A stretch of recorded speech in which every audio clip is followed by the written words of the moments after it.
സുഹൃത്തുക്കളെ, ഇനി നിങ്ങൾ മനസ്സിലാക്കുക, എന്താണ് ഇപ്പൊ ഈ 50,000 കൊടുത്ത് വേദന വന്നാൽ?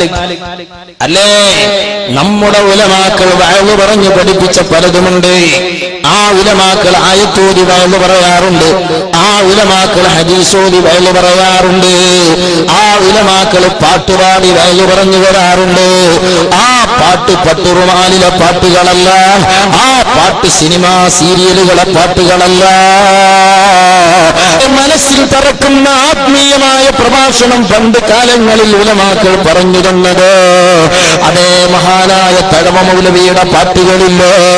ഖബറന്ന് കേട്ടാൽ തൽക്ഷണം ഞെട്ടേണ്ടതാ, കണ്ടാലുടൻ വാവിട്ട് നീ കരയേണ്ടതാ, മെത്തക്ക് പകരം മാളമാ സുബ്ഹാന എന്നും അതിൽ കിടക്കേണ്ടതാണ് ജുമാന.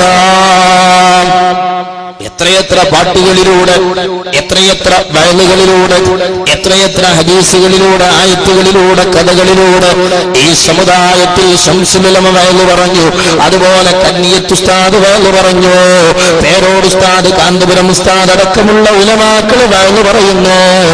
ഈ 50,000 മഹർ പറഞ്ഞ വയലിന്റെ പവർ എന്താ? പട്ടുറുമാലിന് വേറെ CD വാങ്ങണ്ട, അതല്ലേ. ആ 50,000ന്റെ വേളെന്താണ്? സുഹൃത്തുക്കളെ നോക്കൂ നിങ്ങൾ, പട്ടുറുമാല് പാടില്ല എന്ന് പറയാൻ പട്ടുറുമാല് പാടിക്കേൽപ്പിച്ചു കൊടുക്കുക. ഞാൻ കെട്ടിയ പെണ്ണിന്നിത്തിരി ചന്തം കുറവാണേ, എന്നാലും അവളിന്നെന്റെ സുന്ദരിയാണ്, 14 രാവുദിക്കും പോലൊരു ചിരിയാണേ, പടിവാതിൽ ചാരി എന്നെ നോക്കും പെണ്ണാണേ, പവിഴപ്പൂമിടിയുള്ളോളവൾ പാവം പെണ്ണാണേ, സ്വർഗപ്പൂമയിലേ നീ എന്റെ കൽബിനുളിവനേ. 50,000ന്റെ വയല്. ഇത് തഴവ മൗലവിയുടെ പാട്ടല്ല സുഹൃത്തുക്കളെ, ഇത് ശുജാഇ മൈലിക് മുസ്ലിയാരുടെ പാട്ടല്ല, ആത്മീയ നിറവുള്ള ഉലമാക്കൾ രചിച്ച ആശയപരമായ ഗാനങ്ങളല്ല. അതാണ് കണ്ണൂർ സീനത്ത് പറഞ്ഞത്, നൗഷാദ് ബാക്കഫി പാട്ടുകാരുണ്ടായി, ഞാൻ പാടിക്കോളാം. ഇതാണ് ദീന്. എന്നാൽ ഇതിനാണ് 50,000 അല്ലേ. പിന്നെ കാന്തപുരം ഉസ്താദിന്റെ ഒരു കുഴപ്പം, പണ്ഡിത വേഷം ധരിച്ചതാ. അതല്ലേ ധരിക്കണ്ടേ? പണ്ഡിത വേഷം എന്ന് പറയുന്നത് പോലീസ് ഉദ്യോഗസ്ഥന്റെ വേഷമല്ല.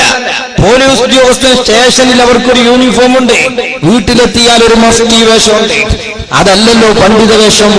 എന്നാൽ പണ്ഡിത വേഷം ധരിച്ചതിന്റെ പേരിൽ കാന്തപുരം ഉസ്താദിനെ കല്ലെറിയുന്ന നിങ്ങൾക്ക് പണ്ഡിത വേഷം എന്നത് തൊഴിലിന്റെ അടയാളമാണ്.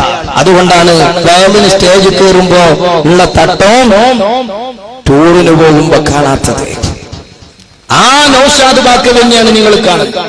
ഇനി താഴെ നോക്കൂ നിങ്ങളോ, ഇത് മറ്റൊരു വേഷമാണ്. ചോദിക്കട്ടെ, ഇത് അന്യ സ്ത്രീകളാണെങ്കിൽ ആ സ്ത്രീകളുമായി ഫോട്ടോ എടുത്താൽ അത് ഇസ്ലാമിൽ എവിടെ വെക്കും? ഇനിയും ചോദിക്കട്ടെ, അത് നിങ്ങൾക്ക് വിവാഹബന്ധം ഹറാമായ ബന്ധുക്കളാണെങ്കിൽ ആ ബന്ധുക്കളുടെ ഫോട്ടോ എടുത്ത് വാട്സപ്പുകളിലൂടെ പ്രചരിപ്പിക്കുന്നതിന്റെ മതവിധി എന്താണ്? കാന്തപുരം ഉസ്താദിനെ കല്ലെറിയുന്നതിന്റെ മുമ്പ്, മലർന്നു കിടന്ന് മേപ്പോട്ട് തുപ്പുന്നതിന്റെ മുമ്പ് ഒരു നിമിഷം ആലോചിക്കുക. ഇപ്പൊ പാട്ടുപാട് മാത്രല്ല, മദ്ദളവും മ്യൂസിക്കുമുള്ള പാട്ടിന്റെ